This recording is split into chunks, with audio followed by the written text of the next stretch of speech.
اب یہاں حالات ایسے تھے، رسول کریم صلی اللہ علیہ وسلم کا یہ شہزادہ اب گھر میں کوئی باقی نہیں تھے، اور پیاس کی شدت ایسی تھی، دوپہر کا وقت، کڑی دھوپ، عاشورہ کا دن، اور آج بھی جائیں آپ کربلا کی جو گرمی ہے، گرمیوں کے موسم میں جاؤ گے تو تمہارے پیر جل جائیں گے، اگر بنا چپل کے تم نے وہاں پر چلنے کی بھی کوشش کی تو تمہارے پیروں میں آبلے پڑ جائیں گے۔ ان شہزادوں کے پیروں سے چپلیں تک چھین لی گئی تھی، گرم ریت پر انہیں دوڑایا گیا تھا۔ حسین ابن علی نے بے کسی اور بے بسی کی طرف دیکھا، آپ کے بھائی عباس علمبردار کھڑے ہوئے، کہا مولا مجھے اجازت دے، میں کسی طرح ان سے بھڑ جاؤں گا اور پانی لے آؤں گا۔ کہا کہ پانی کا چھوڑ دو، ہمارے گھر کی فکر کرو۔ کہا مولا آپ کی بچی سکینہ بار بار کہتی ہے چچا کیا مجھے ایک چلو بھی پانی نہیں پلا سکتے، کیا مجھے تھوڑا سا پانی آپ نہیں دے سکتے؟ سکینہ کی عمر 9 سال کی تھی۔ 9 سال کی بچیاں ہمارے سامنے میرے عزیزوں وہ کلیاں ہوتی ہیں، وہ پیار کرنے کی ہوتی ہیں، محبت سے دیکھنے والی بچیاں ہوتی ہیں۔ ہم تو کانٹا بھی چبھنے نہیں دینا چاہتے ہماری بچیوں کو۔ سکینہ بے یار و مددگار خیمے میں جب اپنے چچا کو پکارنے لگی، کیا چچا سارے شہزادے پانی سے پیاسے چلے گئے، کیا بچیوں اور عورتوں کو بھی پانی نہیں دیا جائے گا؟ حضرت عباس نے کہا سکینہ تم نے میرے جوش کو للکارا ہے، لاؤ مشکیزہ اور میں پانی لا کر کے رہوں گا، تم انتظار کرنا دیکھ کہ میں ابھی پانی لاتا ہوں اور پورے خیمے کو پلاتا ہوں۔ مشکیزہ اٹھایا اور چل پڑے دریائے فرات پر۔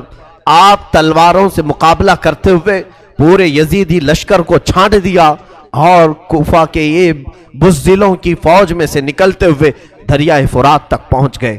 فرات میں پہنچنے کے بعد آپ نے دیکھا پانی جوش مارتا ہوا، ٹھنڈا پانی، ندی کا میٹھا پانی، اور مشکیزہ ہاتھ میں ہے۔ اٹھایا۔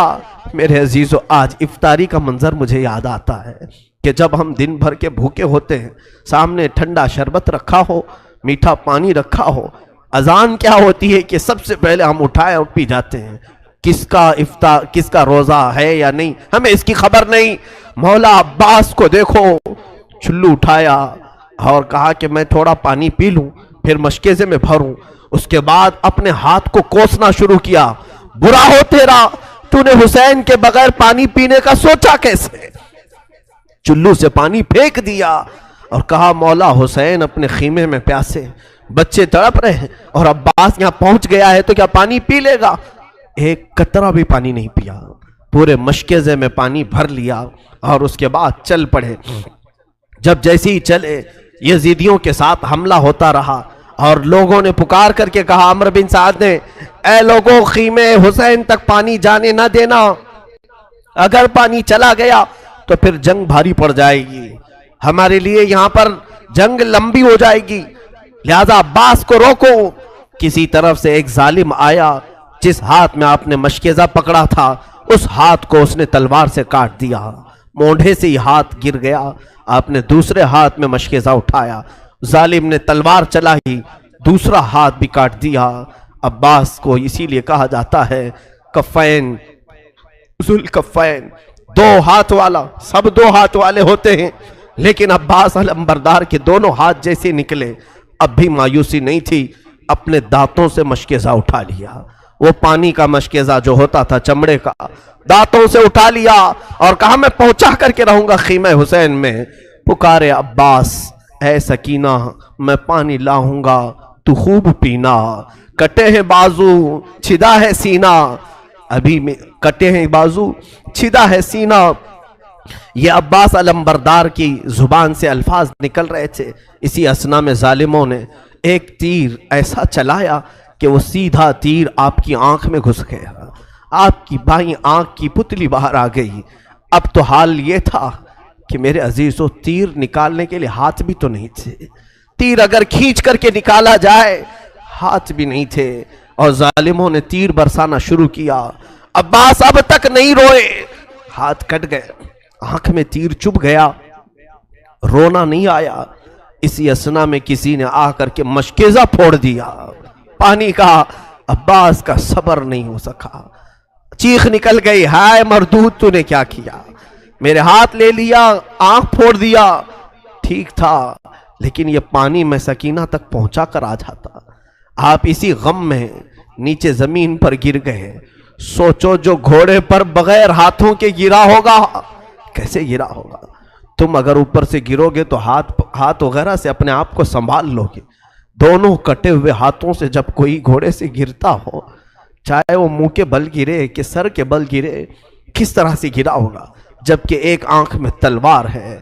پکارا اپنے بھائی کو, اپنے بھائی امام حسین کو پکارا. مولا حسین دوڑتے ہوئے آئے. راویوں نے لکھا ہے کہ حسین ابن علی اتنی تیزی سے دوڑتے ہوئے آئے کہ پورا عمامہ کھل گیا تھا اور کپڑے الجھ گئے تھے. دوڑتے ہوئے آئے, عباس کو اٹھایا, سر لیا, اب بھی جان باقی تھی. کہا امام علی مقام سے کہ ہاتھ دونوں نہیں ہیں, تیر آپ اپنے ہاتھ سے نکال لیں. دونوں ہاتھ کٹے ہوئے تھے. امام علی مقام نے تیر آنکھ سے نکالی تو آنکھ کی پتلی بھی تیر کے ساتھ باہر آ گئی. دوسری آنکھ میں خون جمع تھا. عباس اسی اثنا میں کہہ رہے تھے مولا بس 2-3 خواہشیں ہیں, 2-3 خواہشیں. کہا عباس کہو تو صحیح. کہا پہلی خواہش یہ ہے کہ آنکھ پر جمع ہوا خون صاف کر دیں, آخری بار ایک بار آپ کے چہرے کو دیکھ لوں, ایک بار آپ کا دمکتا ہوا چہرہ دیکھ لوں. مولا حسین نے اپنے عمامے کے کپڑے سے ان کی آنکھیں صاف کی. جب آنکھ کھولی تو عباس سے کہا اور کیا خواہش ہے بتاؤ. کہا مولا میری لاش کو اٹھا کر خیمے کی طرف مت لے جانا, خیمے کی طرف نہ لے جانا. کہا کیوں, ساری لاشیں تو میں نے وہیں جمع کی ہیں.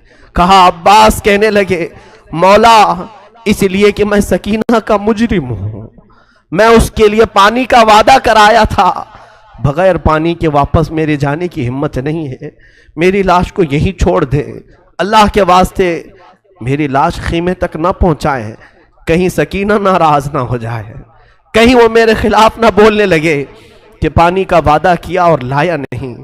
عباس علم بردار یہ گفتگو کرتے کرتے اچانک ان کی آنکھیں بند ہو گئیں اور روح نکل گئی. انا للہ و انا الیہ راجعون. 56 سال کے بڑھاپے میں حسین ابن علی کھڑے ہوئے, اپنی کمر پر یوں ہاتھ رکھا. قال آن انکسر ظہری, مولا اب میری کمر ٹوٹ گئی, اب میری ریڑھ کی ہڈی ٹوٹ گئی. کیونکہ عباس کو مولا حسین اپنی ریڑھ کی ہڈی کہتے تھے. حسین ابن علی رضی اللہ تعالیٰ عنہ حضرت عباس کو اٹھائے ہیں, پھر لے آئے ہیں. بیویوں نے پوچھا عباس پانی لانے کے لیے گئے تھے, لے آئے. کہا پانی تو نہیں لے آئے, وہ خود پینے کے لیے نانا کے حوض کوثر چلے.